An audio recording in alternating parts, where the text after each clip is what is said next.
Subscribe कीजिए exam sir channel को और दबाइए बेल आइकन ताकि आपको मिले वीडियो सबसे पहले।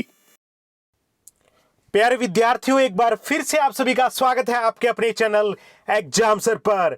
दोस्तों, गागर में सागर सीरीज में आज हम पहुंचे हैं लेक्चर नंबर 34 पर और आज के दिन हम भारत को आजादी दिलवाकर ही मानेंगे। तो प्यारे विद्यार्थियों, जुड़े रहिए हमारे साथ आपके अपने मनपसंद और भरोसेमंद चैनल एग्जाम सर पर। समय खराब न करते हुए हमेशा की भांति शुरू करते हैं आज की test series lecture number 34। Question number 8 to 6। Bombay में रॉयल इंडियन आर्मी की कौन सी शिप अंग्रेजों के खिलाफ विद्रोह कर देती है? प्यारे विद्यार्थियों, मॉडर्न हिस्ट्री का अगर मोस्ट इंपॉर्टेंट क्वेश्चन मैं इसे कहूं तो कोई अतिशयोक्ति नहीं होगी। वेरी वेरी इंपॉर्टेंट कि बॉम्बे में रॉयल इंडियन आर्मी की कौन सी शिप अंग्रेजों के खिलाफ विद्रोह कर देती है? तो प्यारे विद्यार्थियों, उस शिप का नाम था HMIS तलवार। नोट कीजिएगा, HMIS तलवार। Question number 8 to 7। बॉम्बे में रॉयल इंडियन आर्मी की शिप HMIS तलवार के सैनिकों ने अंग्रेजों के खिलाफ विद्रोह कब किया? तो प्यारे विद्यार्थियों, वो समय था 10 फरवरी 1940 को। 18 फरवरी 1940, माफ कीजिएगा। तो यानी कि ये समय बिल्कुल लग चुका था अंग्रेजों को कि तुम्हारा अब अंतिम समय आ चुका है। जब उनके खुद के सैनिक उनके खिलाफ विद्रोह करने लग जाएं, वो भी रॉयल इंडियन आर्मी के सैनिक, तो जो उनके सितारे थे वो गर्दिश में थे। तो 18 फरवरी 1946 का दिन था। Question number 8 to 8।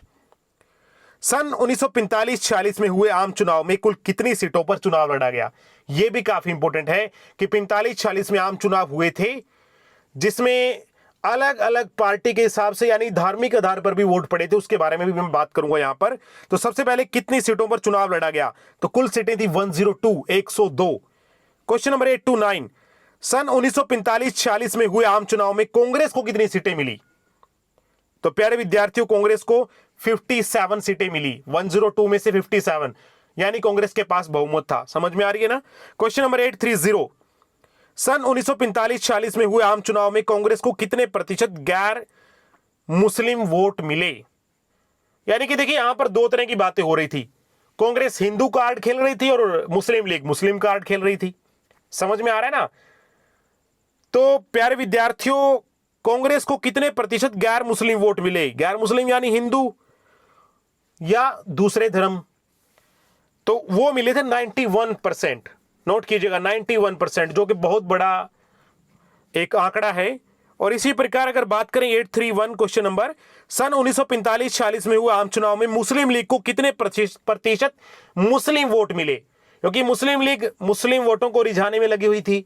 तो प्यारे विद्यार्थियों, मुस्लिम लीग को 86.6% मुस्लिम वोट मिले। हां, एक चीज नोट कीजिएगा प्यारे विद्यार्थियों, हमारे चैनल में किसी भी प्रकार का कोई भी धर्म से रिलेटेड कोई भी ओपिनियन नहीं रहेगा कि ये होना चाहिए वो होना चाहिए। दोनों धर्म समान हैं, यूं कहें कि सभी धर्म समान हैं। हमारे लिए सभी धर्म समान हैं। सभी धर्मों का अपना इंपॉर्टेंस है और हम कभी भी किसी धर्म की तरफदारी या किसी की वकालत नहीं करेंगे। Question number 832। अंग्रेजों के खिलाफ हुए किस विद्रोह के बारे में कहा गया था कि यह अंग्रेजी साम्राज्य के ताबूत में आखिरी कील साबित हुआ? नोट कीजिएगा, कौन सा विद्रोह ऐसा कहा गया था कि बस आखिरी कील गाड़नी बाकी थी, बाकी ताबूत तो तैयार हो चुका था? तो प्यारे विद्यार्थियों, वो था रॉयल इंडियन आर्मी विद्रोह। और इसलिए मैंने कहा कि इसको नोट कर लीजिए अच्छी तरह से, क्योंकि बहुत इंपॉर्टेंट क्वेश्चन है। Question number 833।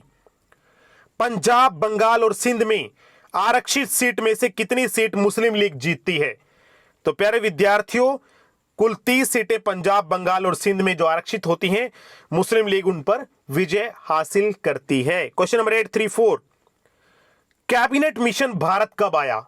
अब अंग्रेजी सरकार ने कैबिनेट मिशन को भेजा, भाई जाइए आप थोड़ा विवाद सुलझाइए। कांग्रेस और मुस्लिम लीग आपस के अंदर उनकी खींचातानी इतनी बढ़ गई है ना, मुस्लिम लीग पाकिस्तान की मांग पर अड़ी बैठी है और कांग्रेस इस बात को मानने के लिए तैयार नहीं है। तो आप जाइए और समझाइए ताकि देश बचा रहे। तो कैबिनेट मिशन भारत आता है वो 24 मार्च 1940 को। काफी इंपॉर्टेंट रहेगा आज का लेक्चर, बड़ा ध्यान से सुनना प्यारे विद्यार्थियों। एक एक बात ना आपके कानों में ना बिल्कुल लंबे समय तक रहेगी, आपके रोंगटे खड़े हो जाएंगे। ऐसा लेक्चर हमारा आज का है। 835 पे चलते हैं। कैबिनेट मिशन में कौन कौन से सदस्य थे? तो प्यारे विद्यार्थियों, कैबिनेट मिशन में 3 सदस्य थे, स्टेफोर्ड क्रिप्स, एवी अलेक्जेंडर और पैथिक लॉरेंस। नोट कीजिएगा, स्टेफोर्ड क्रिप्स का नाम पहले भी सुना होगा। क्रिप्स मिशन भारत कब आया? पिछले वीडियोस के अंदर हमारा क्वेश्चन था। तो वही क्रिप्स को दोबारा कैबिनेट मिशन के सदस्य के रूप में भारत भेजा गया कि आप जानकार हैं, आप में तजुर्बा है, आप पहले भी भारत जा चुके हैं, आप साथ में जाइए और मसले को सुलझाइए। तो दोबारा से स्टेफोर्ड क्रिप्स कैबिनेट मिशन के रूप में भारत आए थे। क्वेश्चन नंबर 836, कैबिनेट मिशन ने भारत के कितने समूह बनाने का सुझाव दिया? उसने कहा भी कोई बात नहीं, मुस्लिम लीग की भी मानते हैं, कांग्रेस की भी मानते हैं, लीजिए भारत के 3 समूह बना देते हैं। लेकिन कैबिनेट मिशन बंटवारे के लिए राजी नहीं था, कि वो कह रहा था कि पाकिस्तान और भारत अलग नहीं होने चाहिए, यह भारत के लिए सही नहीं है। तो उसने कहा था कि 3 समूह बना दिए जाएंगे। कितने समूह? 3। नोट कीजिएगा, 3 समूह। अब क्या था उस 3 समूह में? कैबिनेट मिशन ने पहले समूह में भारत के कौन कौन से प्रांत को रखने का सुझाव दिया? तो प्यारे विद्यार्थियों, कैबिनेट मिशन ने कहा था कि ग्रुप ए के अंदर मद्रास, बॉम्बे, सेंट्रल प्रोविंस यानी कि केंद्रीय प्रांत, और संयुक्त यानी कॉमन प्रोविंस, संयुक्त प्रांत जिसे कहते थे, और बिहार, उड़ीसा, ये ग्रुप ए में रहने चाहिए, समूह 1 में। अब क्वेश्चन नंबर 838, कैबिनेट मिशन ने दूसरे समूह में भारत के कौन से प्रांत को रखने का सुझाव दिया, यानी ग्रुप 2 में कौन रहना चाहिए? तो उसने कहा कि ग्रुप 2 में उत्तर पश्चिमी प्रांत, सिंध और पंजाब, इनको रखा जाए। उत्तर पश्चिमी प्रांत, सिंध और पंजाब, जिसमें ज्यादातर जो है पीपल है वो मुस्लिम थे। और क्वेश्चन नंबर 839, कैबिनेट मिशन ने तीसरे समूह में भारत के कौन से प्रांत को रखने का सुझाव दिया? तो प्यारे विद्यार्थियों, तीसरे के अंदर भी बंगाल और असम, यहां भी मुस्लिम बहुल इलाका था, तो वो उसने कहा था कि ये तीसरे समूह में रख दिया जाएगा, कोई दिक्कत नहीं आएगी किसी प्रकार की, कोई आपस के अंदर मतभेद नहीं रहेगा। क्वेश्चन नंबर 840, कैबिनेट मिशन ने तीनों समूहों के कौन से मंत्रालय संयुक्त रखने का सुझाव दिया था? कि आप तीनों अलग अलग सत्ता को संभालिए, लेकिन यह चीज कॉमन रखिए तो आपको दिक्कत नहीं आएगी। तो वो चीज क्या थी? उसने कहा था कि भारत के अंदर रक्षा, संचार और विदेश मंत्रालय, ये तीनों का एक ही होना चाहिए। तो काफी हद तक अगर देखा जाए तो कैबिनेट मिशन के अंदर जो व्यक्ति थे वो सुलझे हुए थे, और उन्होंने कहा था कि ये 3 चीजें कॉमन होनी चाहिए, नहीं तो कल को कोई भी, अगर लकड़ी के 3 हिस्से हैं तो कोई भी तोड़ देगा, अगर एक हिस्सा है तो उसको तोड़ना मुश्किल है। तो उसने कहा था कि ये चीज कॉमन रखना, रक्षा, संचार और विदेश मंत्रालय। क्वेश्चन नंबर 841, जवाहरलाल नेहरू अंतरिम सरकार कब बनाते हैं? आप प्रोविजनल गवर्नमेंट बना लीजिए, कोई दिक्कत नहीं है, एक बार आप देख लीजिए सरकार चलती कैसे है। तो जवाहरलाल नेहरू को कहा कि आप सरकार संभालिए 10 सितंबर 1946 को। ओके, काफी इंपॉर्टेंट है। अंतरिम सरकार कब बनाते हैं? तो 10 सितंबर 1946। क्वेश्चन नंबर 842, मोहम्मद अली जिन्ना अंतरिम सरकार में कब शामिल होते हैं? पहले तो मोहम्मद अली जिन्ना मानते नहीं है कि वो अंतरिम सरकार में शामिल ही नहीं होंगे, कि हमें पाकिस्तान दीजिए, वो इस बात पर पूर्ण अड़े हुए थे। लेकिन आखिरकार वो भी शामिल हो जाते हैं, और वो दिन था 26 अक्टूबर 1946 को, ये भी नोट कीजिएगा। क्वेश्चन नंबर 843, ब्रिटेन के प्रधानमंत्री क्लेमेंट एटली ने भारत को सत्ता स्थानांतरण का ऐलान कब किया? कि उन्होंने ब्रिटेन से बोल दिया था कि हम भारत को सत्ता सौंप देंगे, वो कब कहा उन्होंने? तो प्यारे विद्यार्थी, उन्होंने कहा था 20 फरवरी 1947 को कि हम एक न एक दिन भारत को सत्ता सौंप देंगे। वो दिन कौन सा निर्धारित किया था? अगले क्वेश्चन में। क्वेश्चन नंबर 844, ब्रिटेन के प्रधानमंत्री क्लेमेंट एटली ने कब तक भारत को सत्ता सौंपने का ऐलान किया था? यानी हम सत्ता की चाबी भारत को कब सौंपेंगे? तो प्यारे विद्यार्थियों, वो दिन उन्होंने निश्चित किया, 30 जून 1948 को हम भारत को आजाद कर देंगे। नोट कीजिएगा, जिन बच्चों ने इतिहास के बारे में मोटा मोटा पढ़ा है तो नोट कीजिएगा, 30 जून 1948 तारीख मुकर्रर की थी कि हम भारत को सत्ता की चाबी सौंप देंगे। अब हुआ क्या वो जानिए, इसलिए कहा था रोंगटे खड़े हो जाएंगे आज की बात सुनकर के। ब्रिटेन के प्रधानमंत्री क्लेमेंट एटली ने मुस्लिम लीग और कांग्रेस का विवाद सुलझाने के लिए वायसराय वेवल की जगह किसे भारत भेजते हैं? वेवल को कहते हैं कि आपके बस की बात नहीं है, आप आइए, मैं एक इंटेलिजेंट पर्सन को भारत भेजता हूं, वो करेंगे आप भारत के अंदर मुस्लिम लीग और कांग्रेस में समझौता। अब देखिए किसको भेजते हैं। तो प्यारे विद्यार्थियों, वो भेजते हैं लॉर्ड माउंटबेटन को। नोट कीजिएगा, लॉर्ड माउंटबेटन। अब क्या होता है वो काफी इंपॉर्टेंट है।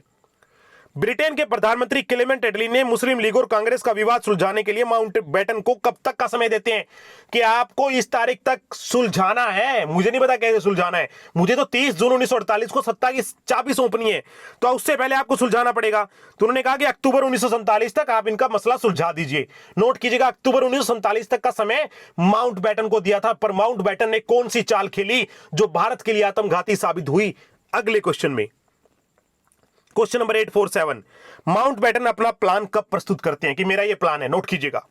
तो प्यारे विद्यार्थियों, माउंटबेटन 3 जून 1947 को कहते हैं कि ये चीजें मैं प्रस्तुत कर रहा हूं, आपको माननी पड़ेगी। क्या था? उन्होंने कहा था पहली ही कंडीशन में कि मैं भारत और पाकिस्तान को अलग कर दूंगा। आप देखिए कहां कैबिनेट मिशन कह रहा था कि अलग नहीं होना चाहिए, माउंटबेटन आते ही भारत और पाकिस्तान को अलग करने का प्रस्ताव सुझा देते हैं। कितना दुखदाई रहा होगा। नोट कीजिएगा। तो प्यारे विद्यार्थियों, को अगला क्वेश्चन यही है कि बंटवारा कर दिया। अगला क्वेश्चन है कि माउंटबेटन ने बंगाल के कौन से जिले को भारत या पाकिस्तान किसी में रहने का चुनाव करने का ऑफर दे दिया था कि आपके ऊपर है, आप बंगाल का एक ऐसा जिला था जिसको छोड़ दिया था कि आपके ऊपर आप भारत में रहो या पाकिस्तान में, आप पे डिपेंड करता है। ओके, अभी जो पूर्वी पाकिस्तान है जिसे बांग्लादेश कह रहे हैं, वो तो पाकिस्तान को सौंप दिया था, लेकिन बंगाल का कौन सा जिला था जिसको परमिशन दे दी थी कि आपकी मर्जी जिधर को आप रहना चाहें, तो वो बंगाल का जिला था प्यारे विद्यार्थियों, सिलहट। नोट कीजिएगा, सिलहट। क्वेश्चन नंबर 849, माउंटबेटन ने भारत के किन राज्यों को वोट के आधार पर बंटवारा करने का ऑफर दिया था कि आप वोट डालो, वोट के आधार पर देखेंगे कि कौन लोग मुस्लिम लीग को चुनते हैं, कौन कांग्रेस की तरफ जाते हैं, उसके आधार पर पाकिस्तान और भारत के अंदर आप लोगों को शामिल किया जाएगा। तो वो प्रांत थे सिंध, पंजाब और बंगाल। नोट कीजिएगा, Sindh, Punjab, Bengal. Question number 850, Mountbatten ने भारत की आजादी की तारीख क्या निश्चित की? आप देखो 30 जून 1948 कहा था क्लेमेंट एटली ने, लेकिन यहां पर भी माउंटबेटन अपनी चाल खेल जाते हैं और भारत को आजादी देते हैं 15 अगस्त 1947 को। इंडिपेंडेंस डे हम 15 अगस्त को ही मनाते हैं ना, तो 15 अगस्त 1947 को देते। देखिए कितना बड़ा छल हो गया कि जब आपको पता हो कि आपको 1 साल बाद आजादी दी जाएगी, तब तक आपको समय दिया जाएगा, आप अपनी सरकार को बनाइए, अपना संविधान जो भी करना आप अपना काम कीजिए, लेकिन एकदम से अगर किसी को कहते हैं कि लीजिए आप सरकार चलाइए, तो कैसे हो पाएगा? आप जानिए, सोचिए। तो माउंटबेटन एकदम से 15 अगस्त 1947 को कहते हैं आप लीजिए, आप आजाद। तो नेहरू जी घबरा जाते हैं, अब होगा क्या? तो कहते हैं कि माउंटबेटन साहब आप एक काम कीजिए, कुछ समय के लिए हमारे गवर्नर जनरल बने रहिए, अरे हमें बता दीजिए सरकार चलानी कैसे है। तो इसीलिए भारत के पहले गवर्नर जनरल माउंटबेटन थे। अगर ब्रिटिश गवर्नर जनरल की बात करें, आजाद भारत के पहले ब्रिटिश गवर्नर जनरल, कुछ समय बाद फिर वो सी राजगोपालाचारी को गवर्नर जनरल बना करके वो ब्रिटेन चले गए थे। तो भारतीय गवर्नर जनरल पहले थे सी राजगोपालाचारी, और आजाद भारत के पहले थे लॉर्ड माउंटबेटन। तो प्यारे विद्यार्थियों, कैसा लगा? अच्छा लगा होगा ना? तो प्लीज शेयर कर दीजिए, प्लीज प्लीज प्लीज। आज के लिए इतना ही, कल फिर मिलते हैं एक और नई वीडियो के साथ। तब तक के लिए बहुत बहुत धन्यवाद। Thank you. जय हिंद, शुभ रात्रि।